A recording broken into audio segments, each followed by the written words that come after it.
Bagaimana menghilangkan keresahan dalam hati kita. Bersama Darju Prasetya. Setiap orang pernah melalui masa-masa sulit dan beberapa orang mengalami masa-masa yang lebih sulit daripada yang lain.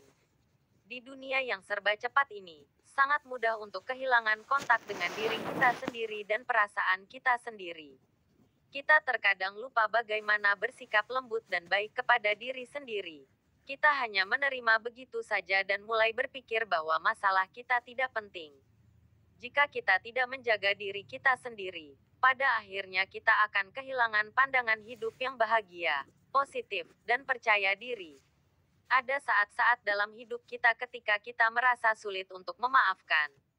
Kita mungkin pernah mengalami pengalaman buruk yang membuat kita sakit, atau kita mungkin hanya merasa kewalahan oleh situasi tersebut. Apapun alasan keengganan kita untuk memaafkan, ada satu hal yang bisa kita semua lakukan: mencoba dan membicarakannya. Berbicara menjadi sangat penting ketika pengampunan terasa seperti usaha yang terlalu besar, ketika tampaknya tidak mungkin atau bahkan menakutkan. Ada banyak sekali gangguan di dalam hati kita.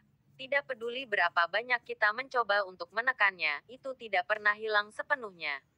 Itu menghantui kita, membuat kehadirannya diketahui baik melalui pikiran dan perilaku yang merusak atau dengan menyebabkan konflik dengan orang lain.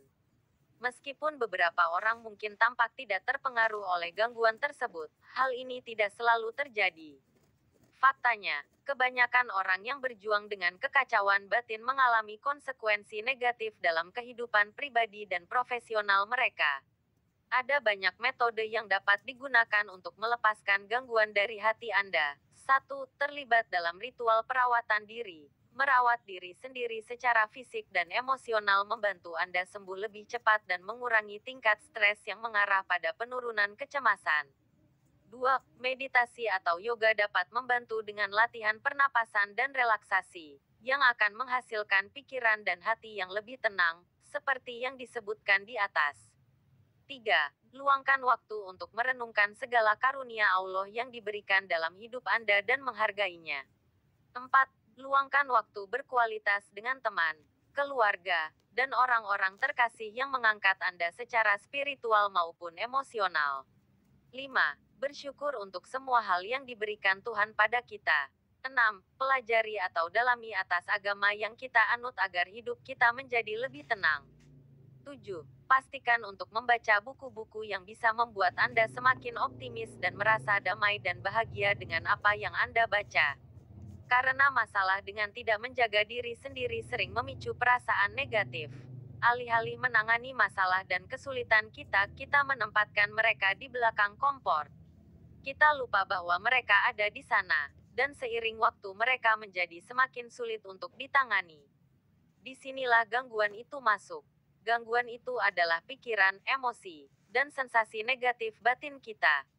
Kita mungkin mulai merasa bahwa masalah kita tidak dapat diatasi, atau bahwa kita tidak cukup baik. Kita mungkin merasa seperti kita sendirian dalam hal ini, dan tidak ada yang mengerti kita. Kunci untuk melepaskan gangguan adalah mulai dengan memahaminya. Kita perlu memahami apa yang terjadi di dalam kepala kita, sehingga kita dapat secara akurat mengidentifikasi pemicu kita. Begitu kita tahu apa yang menyebabkan gangguan itu, kita bisa membuat rencana untuk melepaskannya. Rencana ini mungkin melibatkan perubahan gaya hidup kita, atau terapi. Itu semua tergantung pada apa yang cocok untuk kita. Yang paling penting adalah untuk melacak kemajuan kita, sehingga kita dapat terus memperbaiki diri kita sendiri. Kunci untuk melepaskan gangguan di hati kita adalah dengan memahaminya dan membuat rencana untuk melepaskannya.